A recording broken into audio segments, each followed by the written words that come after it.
Welcome to burning politics. నిత్యం ఖద్దర్ నేతల dialogue వారితో రణరంగాన్ని తలపించే తెలుగు నేల రాజకీయం రసకందాయంగా మారింది.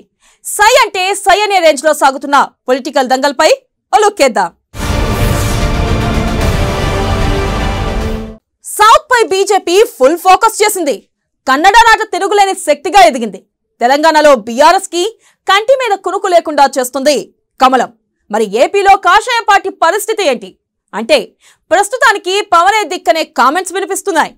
పవన్ తో ప్రయాణం చేస్తేనే కమలానికి కలిసొస్తుందని రాజకీయ పండితులు చెబుతున్నారు. మరి గబ్బర్తో దోస్తీ ఎంతవరకు వర్కౌట్ అవుతుంది? 20 సీట్లు వస్తే ఏపీని ఏలే శక్తి బీజేపీకి ఉందా? ఫ్యాన్ సైకిల్ పార్టీలు కమలం నీడలోనే నడవాల్సిందేనా?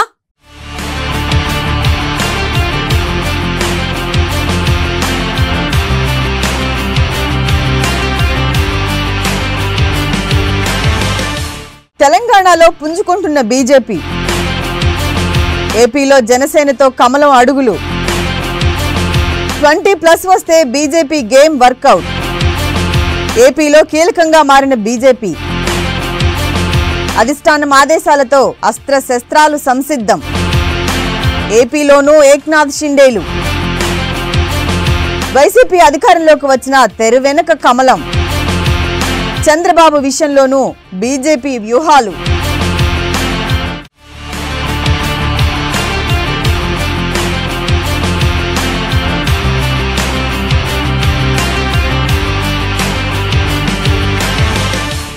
దేశంలో ప్రస్తుతం బీజేపీ హవా నడుస్తోంది. అందులో తెలంగాణపై కమలం పార్టీ గంపెడ ఆశలు పెట్టుకుంది. ఎందుకంటే తెలంగాణలో బీజేపీకి వరుసగా బలం పెరిగింది. 2019లో 4 ఎంపీ సీట్లను గెలుచుకుంది. ఇప్పటికే అసెంబ్లీలో 3 ఎమ్మెల్యేలు ఉన్నారు. అలాగే గ్రేటర్ హైదరాబాద్ ఎన్నికల్లో కూడా కమలం పార్టీ ఎవరూ ఊహించిన విధంగా సీట్లు గెలుపొందింది. ఇదే జోష్ లో ఈ ఏడాది చివరిలో అధికారంలోకి వస్తామని బీజేపీ చెప్తోంది. అయితే ఎక్కువ సీట్లు సాధించాలన్నది ఆ పార్టీ లక్ష్యం. డబుల్ డిజిట్ నెంబర్ దక్కితే తెలంగాణ అధికార రాజకీయాల్లో తానేంటో చూపించాలనుకుంటుంది.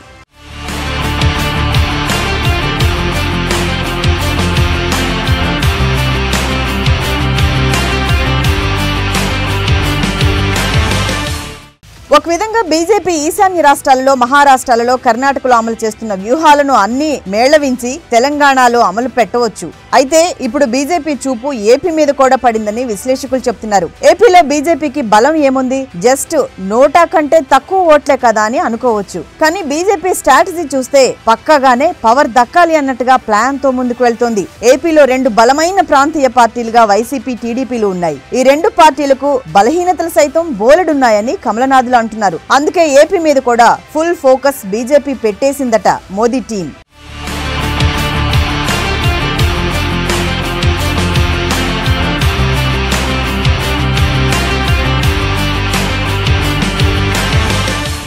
ఏపీలో ఒంటరిగా వచ్చి చేతులు కాల్చుకోవటం ఎందుకు, దండగా అనే ఆలోచనలో బీజేపీ అధిష్టానం భావిస్తోంది. అందులో భాగంగానే జనసేనను తన వైపుకు తిప్పుకోవాలని బీజేపీ చూస్తోంది. జనసేన వస్తే చాలు ఏపీలో పవర్ తమకు ఎలా దక్కదో చూస్తామన్నట్లుగా బీజేపీ తీరు ఉంది. ఏపీలో పవన్ కళ్యాణ్ కి బ్రహ్మాండమైన గ్లామర్ ఉంది. పైగా బలమైన సామాజిక వర్గము అండ ఉంది. అదే టైంలో బీజేపీకి వ్యూహాలు, కేంద్రంలో అధికారాలు ఉన్నాయి. ఇవి 2 కలిస్తే ఏపీలోనూ మ్యాజిక్ చేయొచ్చు అన్నది కమలనాథుల ఆలోచనట. ఏపీలో బీజేపీ జనసేన కలిసి జస్ట్ 20 సీట్లు వస్తే చాలట పవర్ గేమ్ స్టార్ట్ చేయటమే అని అంటున్నారు. ఏపీలో అయితే తెలుగుదేశం లేకపోతే వైసీపీకి పూర్తి మెజారిటీ వస్తుంది. ఇక మిగిలిన పార్టీలన్నీ సింగిల్ డిజిట్ ను కూడా దాటలేకపోతున్నాయి. అక్కడే ఇన్నాళ్లు సమస్య వస్తోంది. మాతో జనసేన ఉండాలని మేము కోరుకుంటున్నాం. ఈ ప్రభుత్వ వ్యతిరేక ఓటు అనేది 151 స్థానాలు ఇవ్వడం అనేది ఈవేళ వారు మాట్లాడేటువంటి అభిప్రాయం. వాళ్ళ మూలంగా ఈ రాష్ట్రం ఈ 151 సీట్లు ఇస్తే ఈ రాష్ట్రం ఏం బాగుపడింది? 110 సీట్లు ఇస్తే అందరం కలిసి ఆ వేళ పనిచేసాం. చంద్రబాబు నాయుడు క్యాపిటల్ ఎందుకు కట్లపోయాడు? ఇవాళ రైతులందరినీ రోడ్డు మీద ఎంత తిప్పాడు? మీరు అన్నారుగా డబుల్ ఇంజినే దీనికి పరిష్కారం. ఓట్లు చేరకు వీళ్ళకి అధికారంలో చంద్రబాబు నాయుడు 14 ఏళ్ళు ఉన్నానన్నాడు కదా. ఎక్కడ అభివృద్ధి చేశానంటే హైదరాబాద్ చెప్తాడు. ఒక హైదరాబాద్ లో ఒక రింగ్ రోడ్ వేసాడు. రోజు అదే చెప్తాడు, మేము ఎన్ని రోడ్లు వేసామండి, ఎప్పుడని చెప్పాము మేము ఇన్ని రోడ్లు వేసాం, ఆ రోడ్లు వేసామని. ఎన్ని రోడ్లు వేసాము, ఎంతమంది రైతులు బాగుపడ్డారో ఆ రోడ్డు పక్కన ఉన్నటువంటి రైతులందరూ. కాబట్టి చెప్పడానికి చేయడానికి అర్హత ఉన్న పార్టీ ఆంధ్ర రాష్ట్రంలో మోడీ ప్రభుత్వం మాత్రమే. మరి బీజేపీ జనసేన కూటమికి 20 సీట్లు వస్తే గనుక ఆయా సీట్లు 2 ప్రాంతీయ పార్టీలకు కొరత పెడతాయి. ఇక ఢీ అంటే ఢీ అంటున్న ఏపీ రాజకీయాల్లో ఖచ్చితంగా ఏ పార్టీకి మెజార్టీ రాదని రాజకీయ పండితులు అంటున్నారు. మరోవైపు చూస్తే ఒకవేళ వ్యతిరేక ఓట్లు వైసీపీకి అధికారం దక్కినా అరకొర మెజార్టీతోనే పాలన చేయాల్సి వస్తుంది. దాంతోనే బీజేపీ పవర్ గేమ్ స్టార్ట్ చేయొచ్చు అంటున్నారు. ఈ మధ్యనే బీజేపీకి చెందిన కీలక నేత ఏపీలోనూ ఏక్నాథ్ షిండేలే ఉన్నారని అందరిలోనూ గుబులు పుట్టించారు. అంటే 151 సీట్లతో ప్రస్తుతం బలంగా ఉన్న వైసీపీ రేపు ఏ 100 సీట్లతోనూ అధికారంలో కూర్చున్న బీజేపీ వ్యూహాలు తిన్నగా పాలించే ఛాన్స్ ఇస్తాయా అన్నదే ఆయన మాటల వెనుక అర్థం అంటున్నారు.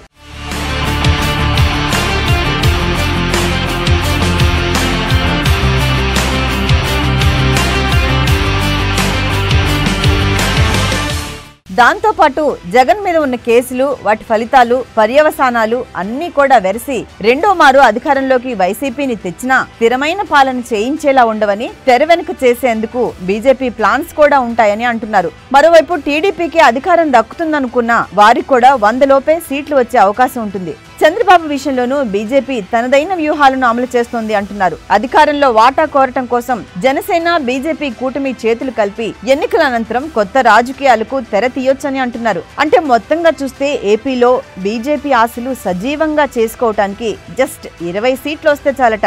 అయితే బీజేపీ ఒంటరిగా దిగితే ఏమీ కాదు, జనసేన తోడు ఉంటే ఆ నెంబర్ సాధించడం పెద్ద కష్టం కాదు. అందుకే పవన్ కళ్యాణ్ జనసేనను నమ్ముకునే బీజేపీ ఏపీని టార్గెట్ చేస్తుంది అంటున్నారు.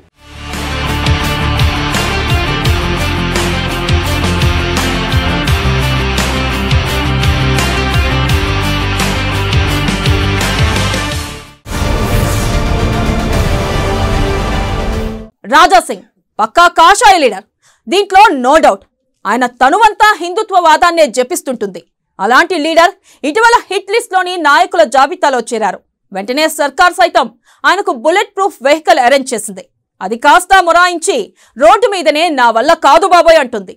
ఇదే సమయంలో కారు సర్కార్కి సింగ్ లేఖల మీద లేఖలు రాశారు. మొత్తంగా రాజా సింగ్ దెబ్బకు నయా బుల్లెట్ దిగొచ్చింది.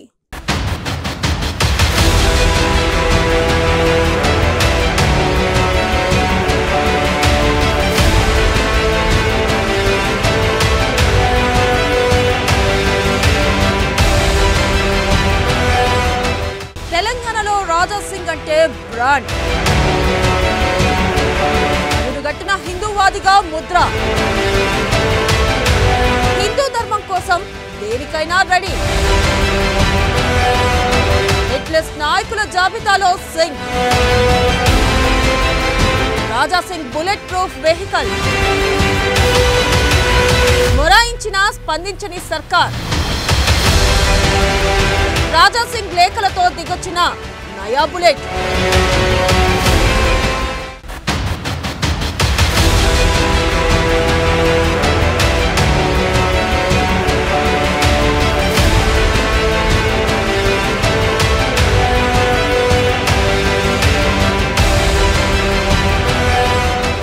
రాజా సింగ్ తెలంగాణలో ఈయన పేరు తెలియని వారు దాదాపుగా ఉండరనే చెప్పవచ్చు.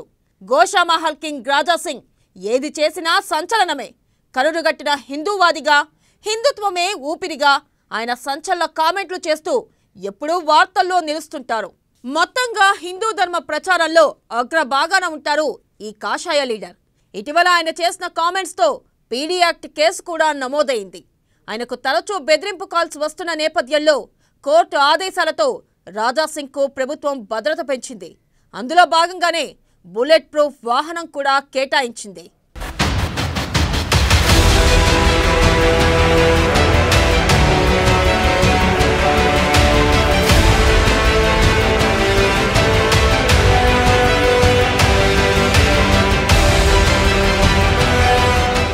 తెలంగాణ ప్రభుత్వం ఇటీవల మంత్రులకు కొత్త బుల్లెట్ ప్రూఫ్ వాహనాలు కేటాయించింది.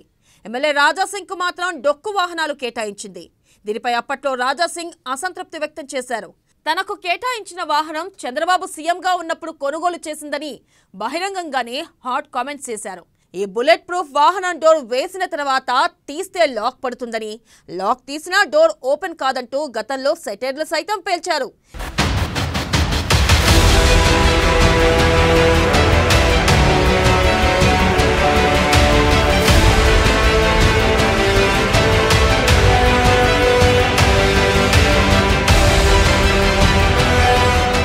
ఇటీవల అఫ్జల్గంజ్ మీదుగా రాజాసింగ్ బుల్లెట్ ప్రూఫ్ కారులో ప్రయాణిస్తుండగా మధ్యలో మొర ఇచ్చింది. దీంతో అసహనానికి గురైన ఆయన ఓ వీడియోను షేర్ చేశారు. బుల్లెట్ ప్రూఫ్ వాహనం ఆగిపోవడంతో అక్కడి నుంచి మరో వాహనంలో ఇంటికి చేరుకున్నానని తెలిపారు. దీనిపై రాజాసింగ్ అభిమానులు ప్రభుత్వాన్ని తిట్టిపోశారు. మొన్నటి అసెంబ్లీ బడ్జెట్ సమావేశాల సమయంలో రాజాసింగ్కి త్రుటిలో ఘోర ప్రమాదం తప్పింది. ఆయన ప్రయాణిస్తున్న బుల్లెట్ ప్రూఫ్ కార్ టైర్ ఊడిపోయింది. అయితే కారు స్పీడ్ తక్కువగా ఉండడంతో ప్రమాదం జరగలేదు. అసెంబ్లీ సమావేశాలకు హాజరై ఇంటికి వెళ్తుండగా ధూల్పేట్ ఎక్సైజ్ ఆఫీస్ ఎదుట ఈ ఘటన జరిగింది. ఇక ఈ ప్రమాదం నుంచి రాజాసింగ్ సురక్షితంగా బయటపడ్డారు.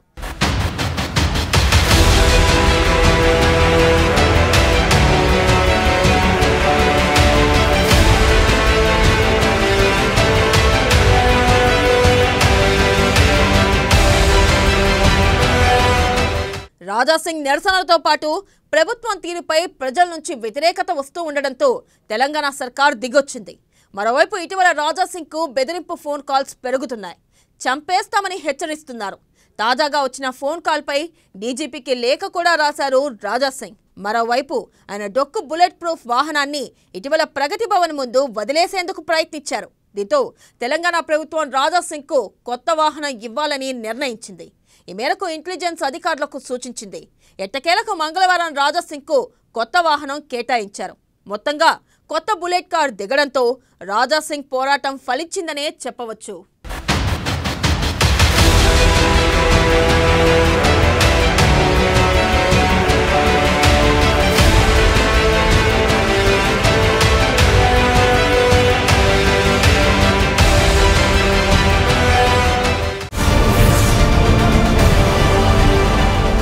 సీఎం కేసీఆర్ ఏది చేసినా దానికో లెక్కుంటుంది. ఉద్యమం ఊపుతో ఫస్ట్ టైం అధికారాన్ని రుచి చూశారు. సంక్షేమ పథకాలతో రెండోసారి గద్దెను ఎక్కారు. అందులో రైతు బంధు చేసిన మేలు అంతా ఇంతా కాదు. ఇప్పుడైతే ఖజానా ఖాళీ అవడంతో తడిసి మోపిడవుతుంది. దీంతో రైతు బంధుకు రామ్ రామ్ చెప్తారని గుసగుసలు గుప్పుమంటున్నాయి. బంధును బంద్ చేసి కొత్త స్కీమ్ను తెరపైకి తెస్తారట. అందులోనూ రైతు రాగమే ఉంటుందనే వార్త చక్కర్లు కొడుతుంది. ఇంతకీ కేసీఆర్ ప్రవేశపెట్టబోయే కొత్త పథకం ఏంటి? Let's watch the story.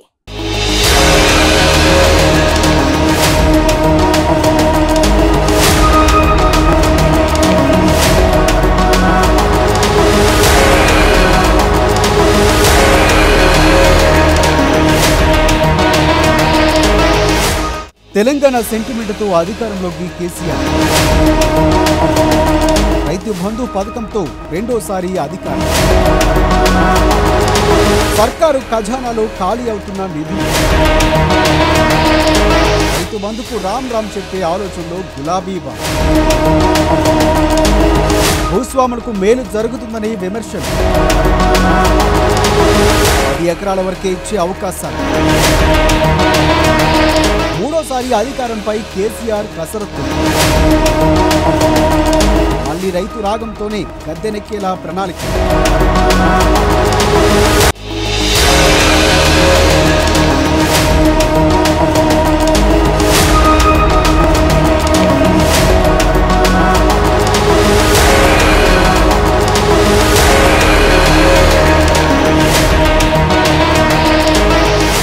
Telangana రాష్ట్ర సాధనలో కేసీఆర్ పోరాటంతో మొదటిసారి ప్రజలంతా కారు పార్టీకే పట్టం కట్టారు. మొదటి 5 ఏళ్ల పాలన పూర్తవగానే తెలంగాణలో టీఆర్ఎస్ రెండోసారి అధికారంలోకి రావడానికి అనేక సంక్షేమ పథకాలు అనుకూలించాయి. ఎన్నికల సమయంలో ఇచ్చిన హామీలు మరోసారి కేసీఆర్కు అధికారం కట్టబెట్టాయనే చెప్పొచ్చు. అయితే గెలిచిన తర్వాత హామీల్లో చాలా వాటిని అమలు చేయలేదు అనేది ప్రతిపక్షాల వాదన. అధికార ప్రతిపక్షాల పోరు పక్కన పెడితే టీఆర్ఎస్ అధికారంలోకి రావడానికి అనుకూలించిన పథకాల్లో రైతు బంధు ఒకటి. జాతీయ రాజకీయాల కోసం ఇటీవలే టీఆర్ఎస్ను బీఆర్ఎస్గా మార్చిన గులాబీ బాస్ కేంద్రంలో అధికారంలోకి వస్తే దేశమంతా రైతు బంధు అమలు చేస్తామని చెబుతున్నారు. ఆప్కీ బార్ కిసాన్ సర్కార్ నినాదంతో ముందుకు వెళతామని ప్రకటించారు. అయితే రైతు అజెండాతో కేంద్రంలో బీజేపీని గద్దెదించి తాను అధికారంలోకి రావాలనుకుంటున్న కేసీఆర్ తాజాగా తనకు కలిసి వచ్చే రైతు బంధు పథకానికి రామ్ రామ్ చెప్పాలనుకుంటున్నారట.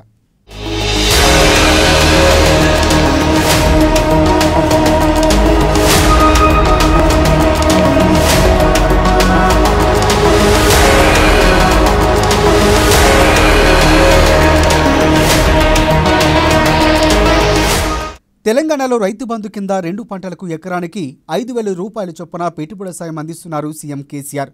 అయితే తాజాగా ఈ యాసంగిలో 11 ఎకరాల్లోపు వారికి మాత్రమే పెట్టుబడి సొమ్ము రైతుల ఖాతాలో జమ చేసింది తెలంగాణ ప్రభుత్వం. డిసెంబర్ 3వ వారం నుంచే యాసంగి సీజన్ పెట్టుబడి డబ్బులను ఖాతాలో జమ చేసిన సర్కార్ 11 ఎకరాలకు మించి ఉన్నవారికి రైతు బంధు డబ్బులు చెల్లించలేదు. దీంతో రైతు బంధు డబ్బులు తమ ఖాతాలో ఎందుకు జమ కాలేదని అర్హులైన రైతులు ఆందోళన చెందుతూ వ్యవసాయ శాఖ అధికారులు, స్థానిక ప్రజాప్రతినిధులు కలిసి ఆరా తీస్తున్నారు. ఇదే సమయంలో రైతు బంధుపై కొత్త చర్చ తెరపైకి వచ్చింది.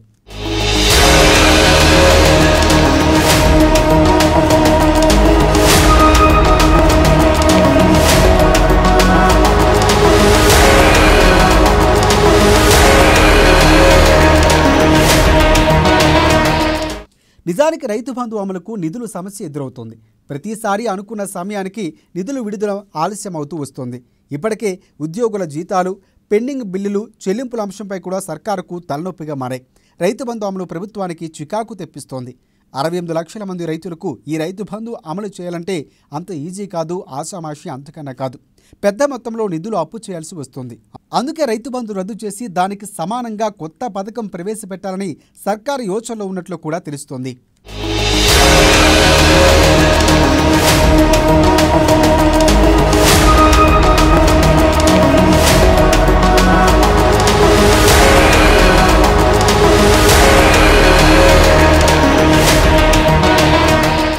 ఇప్పటికే రైతు బంధుపై విమర్శలు ఉన్నాయి. ఇది భూస్వాములకు ఉపయోగపడేదే తప్ప సన్నకారు రైతులకు ఎలాంటి ఉపయోగం లేదని, పేద రైతులకు పెట్టుబడి సాయం కింద సర్కారు ఇచ్చే రైతు బంధు డబ్బులు ఏ మూలకు సరిపోవడం లేదని విపక్షాలు విమర్శిస్తున్నాయి. వ్యవసాయం చేయకుండా సాగులేని గుట్టపుట్ట లాంటి భూములకు రైతు బంధు ఇవ్వడంపై కూడా విమర్శలు వ్యక్తమవుతున్నాయి. వ్యవసాయం చేసే వారికి మాత్రమే రైతు బంధు అమలు చేయాలనే డిమాండు చేస్తున్నారు. కొంతమంది 10 ఎకరాల్లోపు భూమి ఉన్నవారికి మాత్రమే ఇవ్వాలని కోరుతున్నారు. అయితే ఇప్పటి వరకు అందరికీ పెట్టుబడి సాయం అందించింది ఇప్పుడు కొంతమందికి మాత్రమే ఇస్తే మిగతా వారి నుంచి వ్యతిరేకత వస్తుందని కేసీఆర్ ఆలోచిస్తున్నారు.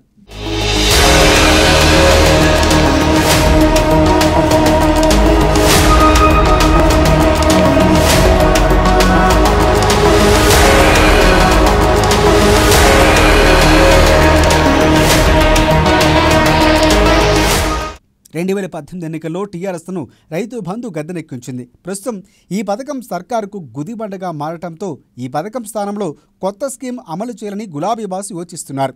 రైతు బంధు ఎత్తేసి రైతులకు పెన్షన్ స్కీమ్ అమలు చేయాలని కూడా చూస్తున్నారు.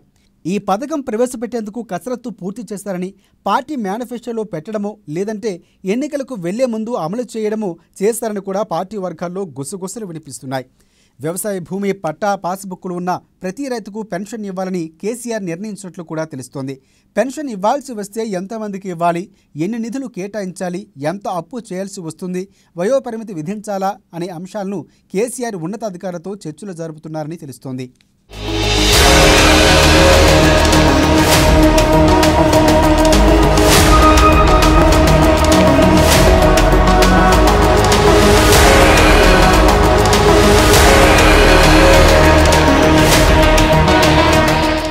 $68 లక్షల మందికి ఇస్తున్న రైతు బంధు నిధులతో పోలిస్తే రైతు పెన్షన్ స్కీమ్ ద్వారా నిధులు తక్కువ మొత్తంలో అవసరమవుతాయని కేసీఆర్ భావిస్తున్నారట.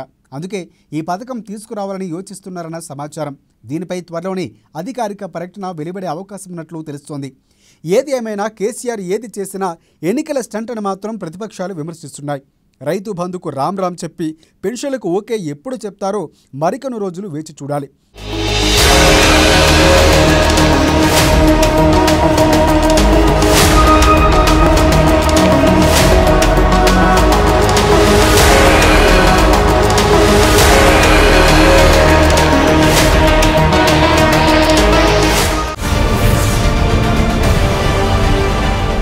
ఇది రోజు బర్నింగ్ పాలిటిక్స్. మరిన్ని రాజకీయ విషయాలు రేపటి బర్నింగ్ పాలిటిక్స్ లో చూద్దాం. అప్పటి వరకు చూస్తూనే ఉండండి అమ్మా న్యూస్.